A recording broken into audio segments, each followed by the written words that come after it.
Well, good morning and welcome to Community Church. I am Andrew Galuska, the Director of Music and Fine Arts here, and thank you for continuing on our Lenten journey to Easter through poetry and through organ music. Thank you for being here, and thank you for tuning in as well.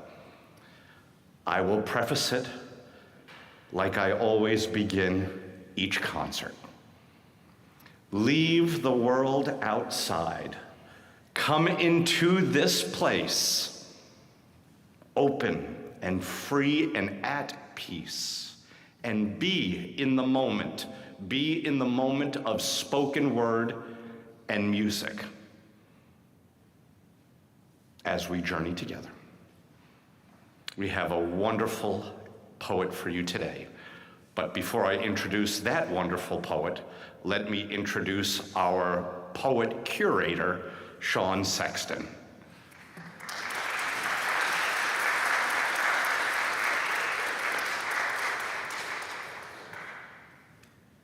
So it's wonderful to see you all here and online too. Do you know this gathering grows into several, sometimes 300-400 people by the time the series has run its course. And I think we've gotten up to 700. We've filled this place with virtual and live people. And virtual people are still live, they're just not here.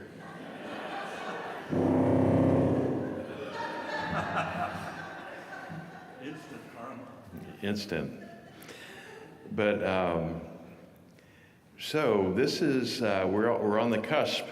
We have crossed into the second half today, our fourth reader for a 6-program series of the Lenten concerts that run right up to Holy Week. And then we will have a beautiful Good Friday Requiem here. And we hope that you will join us to go through all of these programs that we're going to offer here. And let this just be an entree into all of the other things in store. I think you'll just find them extraordinary. As I have my whole life, I'm a life member of this church. I've been here my whole life. Never bothered to belong to a different one. And the church has been pretty much the same all the way through. Beatitudinous, is that a word? Beatitudinous. Think about that. That's the one sermon that really matters, the one on the Mount. So, Lawrence Hetrick, he is a longtime friend of mine, one of my longest,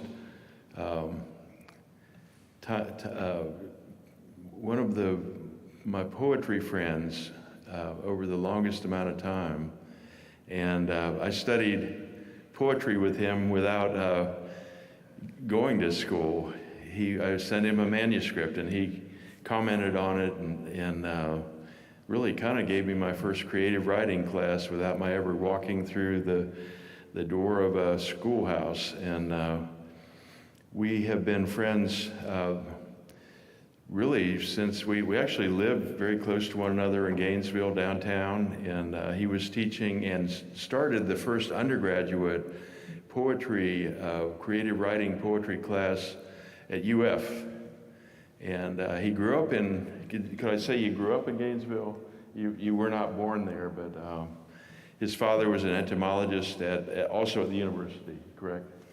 And so he has a long history in Gainesville, but he's also, he resides in Atlanta now and edited the Chattahoochee Review for many, many years, and more years than he cares to remember, I think, possibly.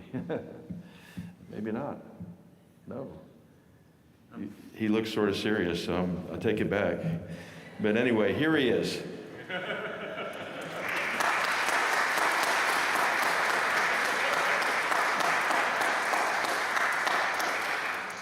Thank you, Sean. for that generous introduction. My poetry has always been deeply rooted in place, specifically the Alachua country in north central Florida, centered perhaps on what used to be called Alachua Savannah, which is Payne's Prairie, and then the Alachua Hills, which are north of Gainesville.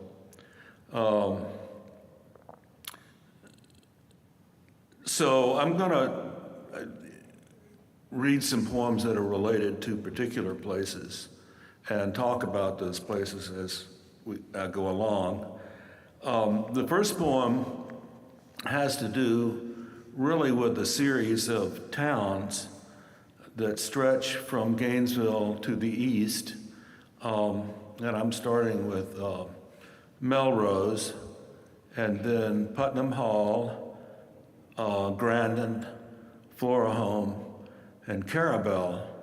I didn't look up the route number, but if you remember those names, you could look it up on a map. And this road heading toward Crescent Beach crosses sandhills. And along the road, in the sandhills, are mysterious lost houses. Some of them appear to be farmhouses, but others perhaps were retirement cottages, either from the 1880s or the 1920s. So the first poem is called Winter Visit to the Sandhills. This is the neighborhood that I have in mind. I wake beneath a bare pine bowl, worn as a mule rib in drifted sand, and my eyes wake rising up it to find the pale land of the moon. I can trace each gully and ridge and hunt arrowheads in ash all day, unafraid of ghosts fled there for rest. Ticking wind wakes in dry scrub oak, and up the gully road, a dust devil whirls toward me.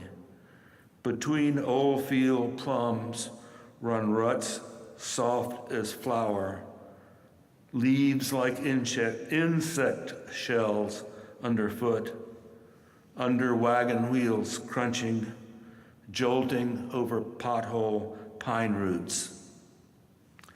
Eventless sky smells like flint. The wagoner's work is done.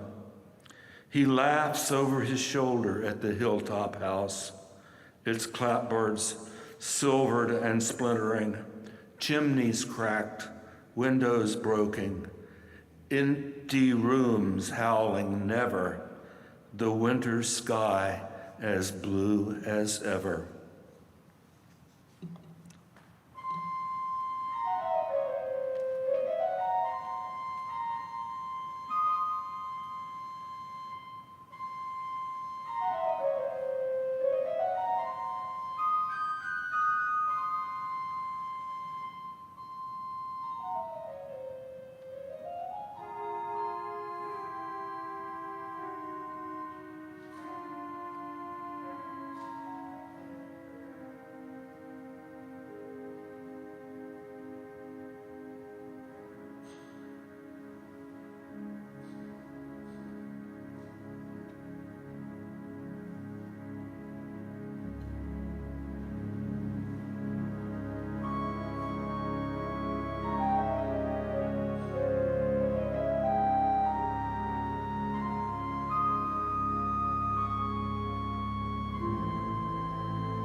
Here's another poem from the same neighborhood, the same sandhills, and it's titled Leaving Bartram's Sandhills. Bartram is William Bartram, the naturalist, who crossed these sandhills in 1772 on the same track that's mentioned in the poem. So the most common reference to Bartram is Bartram's garden, the botanical garden of his father and himself in Philadelphia. But in 1772, Bartram was crossing these sandhills, so instead of Bartram's garden, I've got Bartram's sandhills. But this is a poem about the dissolution of a marriage, the loss of a family, whatever you want to call it. That kind of thing that many of us go through in the 21st century. So, leaving Bartram's sandhills, my arms and legs got long that fall, walking relic dunes and shorelines, down a creek bed narrowed by thickets, and there, beside a slate gray pond, my denim-jacketed son also walked, and blonde wife outfitted for winter. But not this fall. No voices tuned themselves to echoing in the fog-muffled live oak grove, falling quieter all afternoon. Palmettos clatter. Across the pond, shadows deepen laurel ravines, dividing gradual sand ridges. I won't venture tonight. I'll drive, my headlights sweeping ditch weeds. Nothing of us left out here now, but songs on a radio playing till dawn in a dark gas station.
I'm going to do another place. This is Oak Ridge Cemetery in Alachua County, and the poem to some extent explains where it is, but I wanted to mention that it's on the road that connects Micanopy with Rochelle and then Windsor, and it crosses the Hawthorne Road coming from Gainesville. And to add something to this poem, right at that intersection of the Hawthorne Road and the Windsor-Rochelle Road, which is a very old route, two very old routes, a very old intersection, was the battle. It doesn't really have a name. I would propose that it be called the Battle of Lake Pihlachaco, which was a Seminole name for what we know as Noonan's Lake, which is just a couple of miles to the east of Gainesville. So in 1812, Colonel Noonan, for whom the lake is named now, took 130 or so Georgians from St. Augustine, heading into, not from St. Augustine, I'm sorry, because St. Augustine was occupied by other people, which the Georgians and the so-called patriots of Florida were not able to get into. But Colonel Noonan and his troop of Georgians headed west, supposedly to punish the Seminoles for having sided with the English during the Revolutionary War. However, this whole motivation really doesn't make much sense, because who did Florida belong to at that time? Not the English, the Spanish. So why were these Georgians heading into the heartland of Florida, the Alachua country? My speculation is that they were after land, because some of the same names, once that area was opened up to white settlers, some of the same people came back from Georgia and settled in Alachua County. Anyway, that's the battle lasted for 9 days. Noonan was pinned down by the Seminoles, who had horses that they were riding, and Noonan's horses, which were hauling wagons, were shot by the Seminoles. So Noonan was trapped. He built breastworks, and when I was a little boy, my father took me out into the swamp there, and we found the trenches that the 1812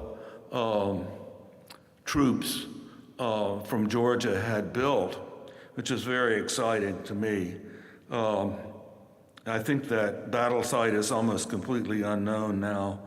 Anyway, the Indians did stop the Georgians from raiding their towns, and eventually the Georgians were extricated. But here's this Oak Ridge Cemetery is about something a little bit different. And here it is. This is titled Sand. Between Rochelle and Micanopy, on a sand rise shaded by scrub live oak, brambled, mossed, stumped, and rooted, above to the west, Alachua savanna, blurred by August gasoline, I walk, Sunday afternoon, hungover. Potano flint and Seminole lead wash from the fire lane adjacent, and by the road, slashed by glare, the block of Madison Stark Perry, early governor, sits south of the triangle drawn by county seats named for him. Southward, ponds and flatwoods seep to other oak ridges, cypress bogs, down to the southernmost colony of South Carolinians, German, Scots, Huguenot, like those buried here under stones as thin as planks. How many peoples lost this land? I linger, staring at its crystal glare, too hot to be good for anything but the miserable devotion of those who from far away and disremembered want to lie down in it and be lost.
I think I'm going to skip a poem just because these are getting too heavy or something.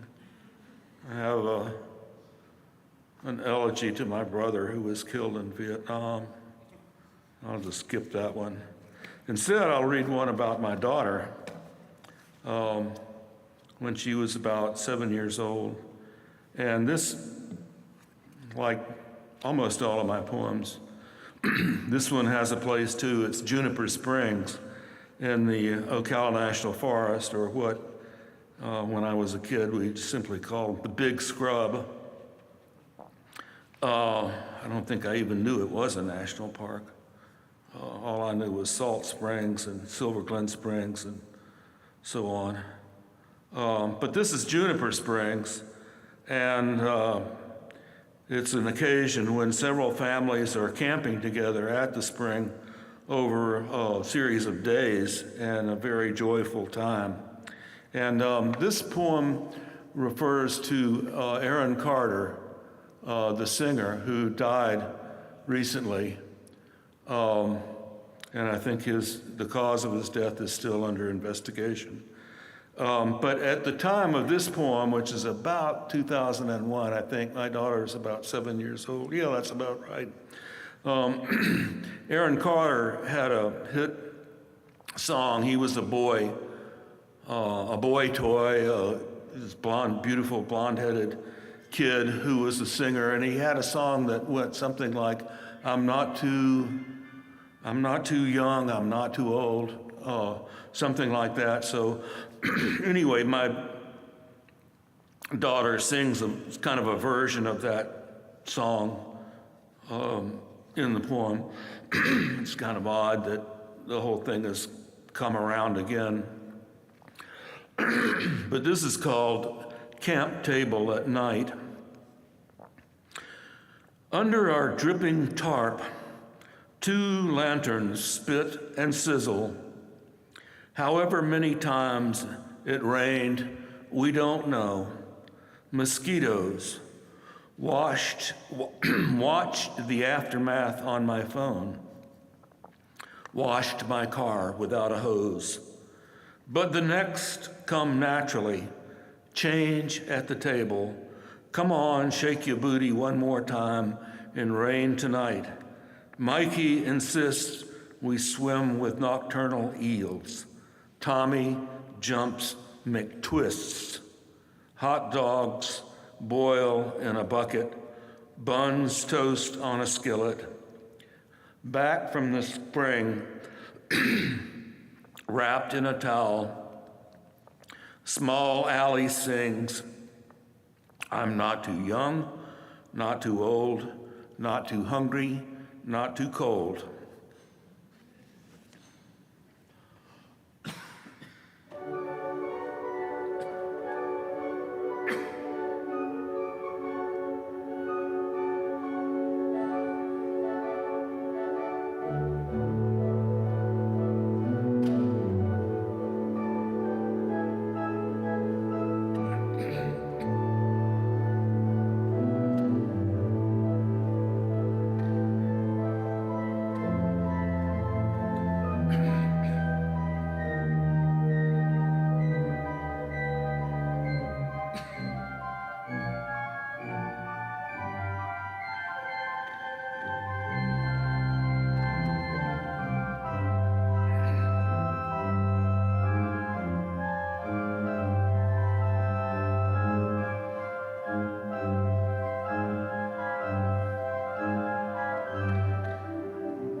I just want to say thank you, thank you, thank you. Yeah, I think this is going about right. So once I had written several poems about Juniper Springs involving the families and the friends who were staying there camping together, I kind of I found myself able to write one about Juniper Springs by myself, which I hadn't been able to do without becoming somehow mawkish and woozy and crazy and all sorts of things that just, while they might be good in themselves, just weren't working out as poems for me. So in this one, I imagine a friend showing up, which I'd always thought I could do, but I couldn't imagine it until the families had already been there. And this, as a matter of fact, is for Sean Sexton, and it's called Clear Spring. The path to Juniper Spring takes me 10 years back to our first reunion here. July's heat drove us 4 times a day to water where fossil fragments rise from sunlit depths below, and eels, otters, and manatees, our tribal totems, dream within our summer's dream. But now, by our supposal, I wake alone, March 1st. Last night froze the surface of my camp water bucket, but already warm air rises from earth in early light.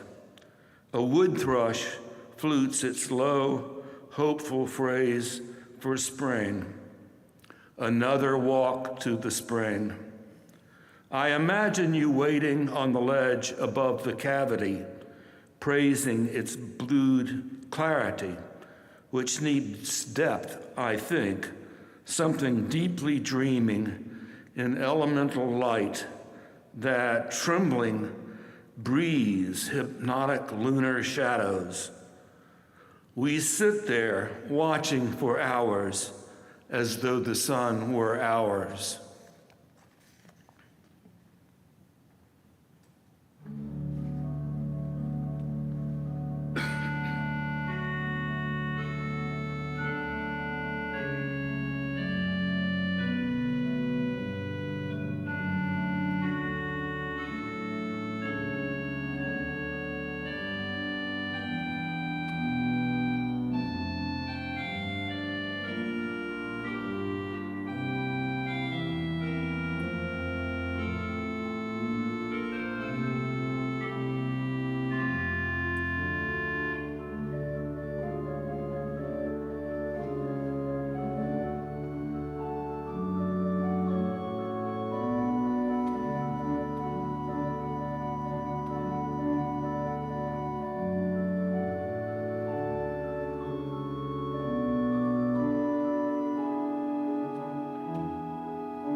This is a poem for Lent.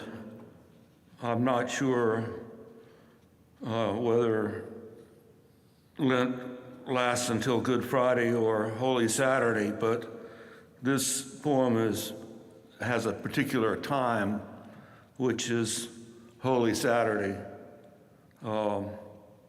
And as a matter of fact, the date is 1976.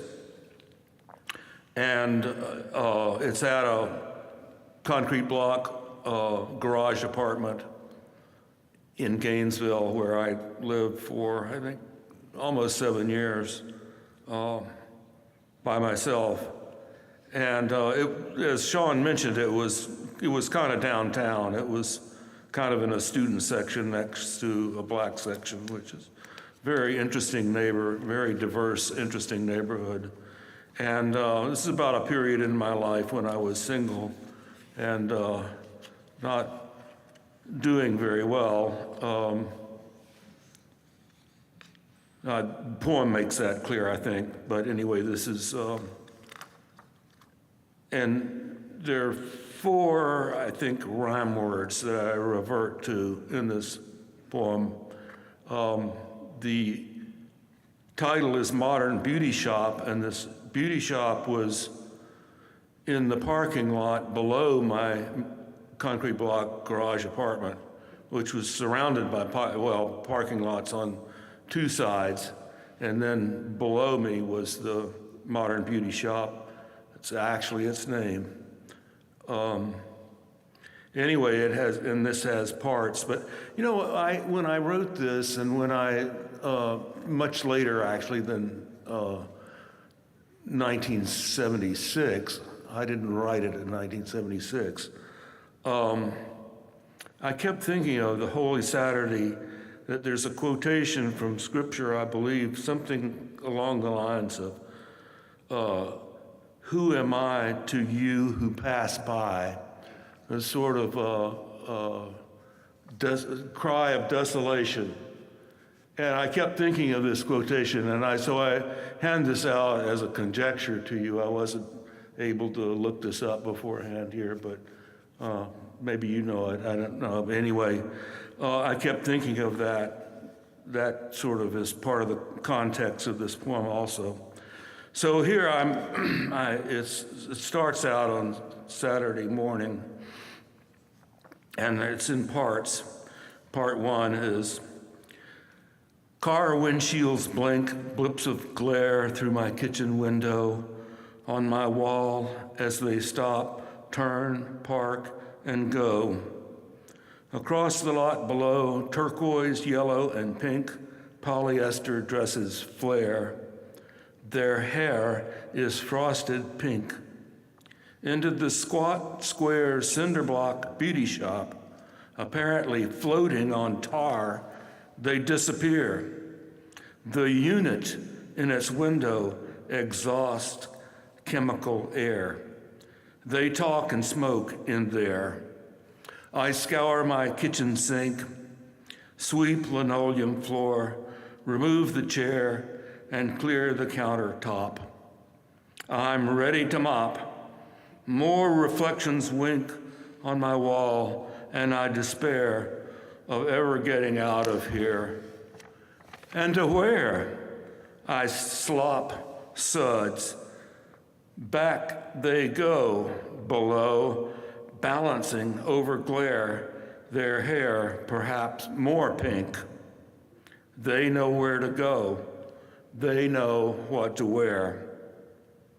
Part 2. Noon, I drain my sink and begin another beer. Spread paper towels, drink water from the countertop. Thunder, one fat drop, bangs the tin rooftop of the Modern Beauty Shop. Clouds darken the blue ball jar standing beside an empty beer can, falling from my window sill into the kitchen sink with a dry aluminum clink. Below, dust squalls blow against that hermetic door. I stare down at it, unable to stop going down as far as I can go, unable to care about years of lost ability and more years of losing. Drink, mop, in a weakening echo of all I've already drunk and furthermore will drink. Part 3. Women under bubble dryers ignore rain drumming their tin roof more, drumming all evening before Easter of our bicentennial year, while I drink and think and fear that I can't get out of here or don't want to get out of here, except I must have, because I know in your real now,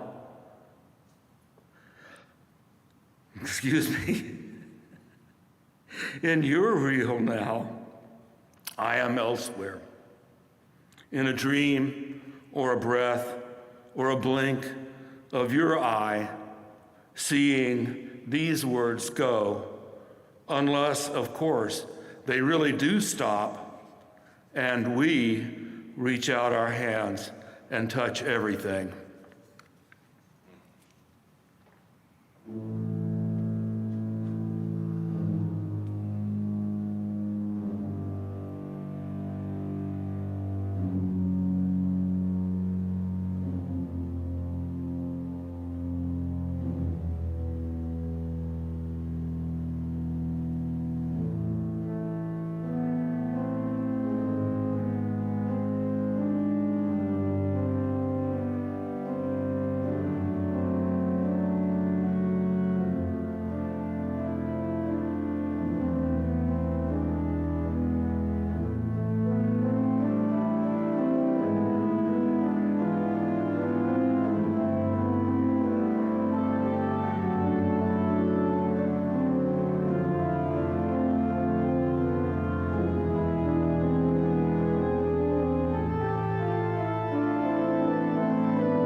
I wanted to read one poem that, this is my last poem, that I'd written recently.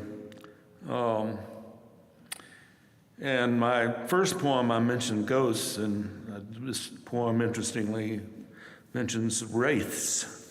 But this poem, too, has a place, which is the Humanities Reading Room at the old library at the University of Florida, which is got as much space going up as this. High, narrow windows on the west, lots of oak, wood everywhere, two murals on either side at the tops of over the doors, and the bookshelves by, oh gosh, his name's Hollis Holbrook. Thank you there.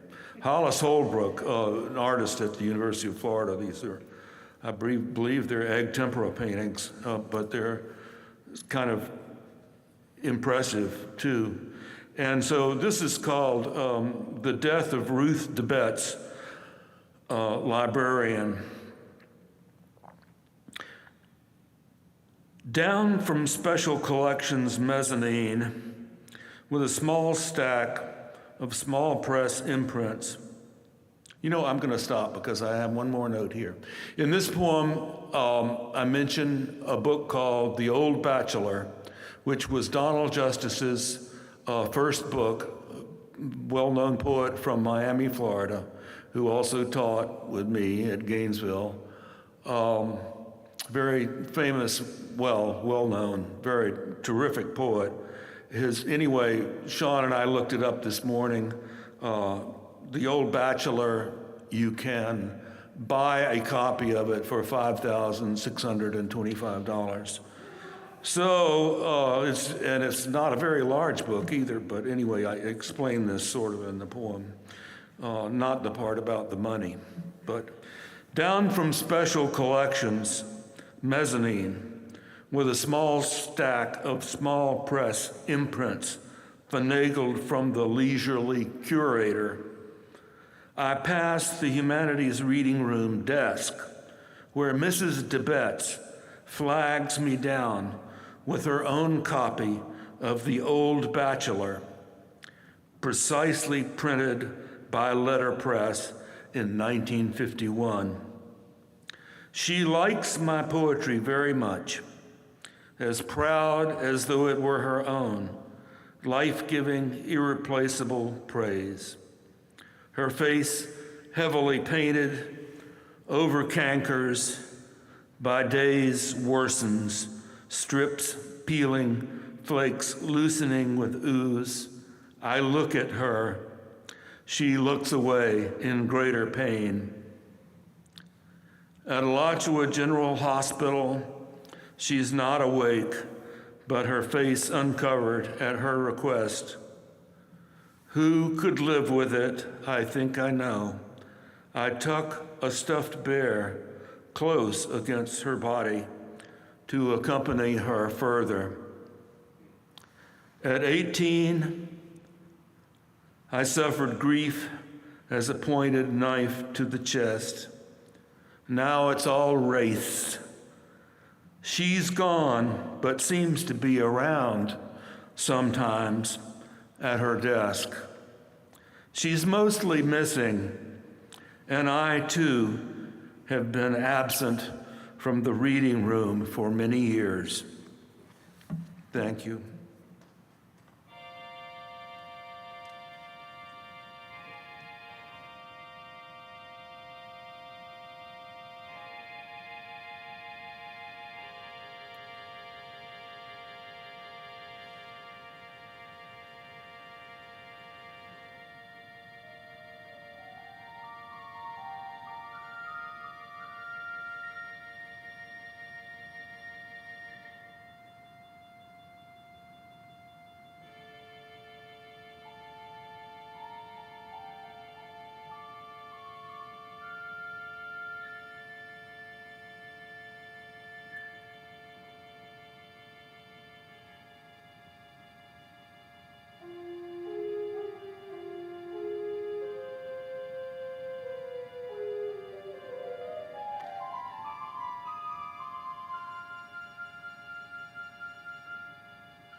No. After everything.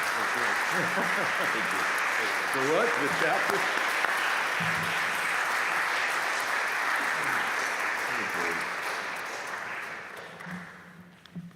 You want to get in here? Yeah.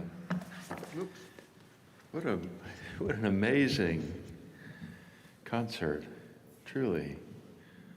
It was a great Andrew Day, and it was a great Lawrence Day. I just loved it. Incidentally, where is Michael? Michael, raise your hand. Yeah. Lawrence brought copies of his book, and not only are they filled with these fabulous, so nostalgic to me, poems, but also Michael's etchings. And those two are the inseparables. They've been friends my whole life, practically.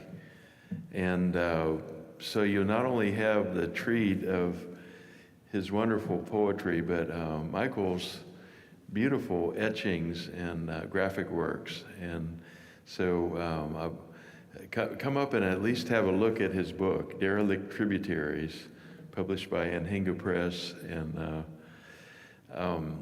what's in store next week? Anna, our senior minister, is doing the program. And it will be fabulous. And she's a great reader, and she's a great curator, and I'm not even sure that she won't read some of her poetry. But it will be our second to last concert. And so I hope you will come. And we're so delighted that you're here today. Thank you. Thank you so much. And thank you, guys.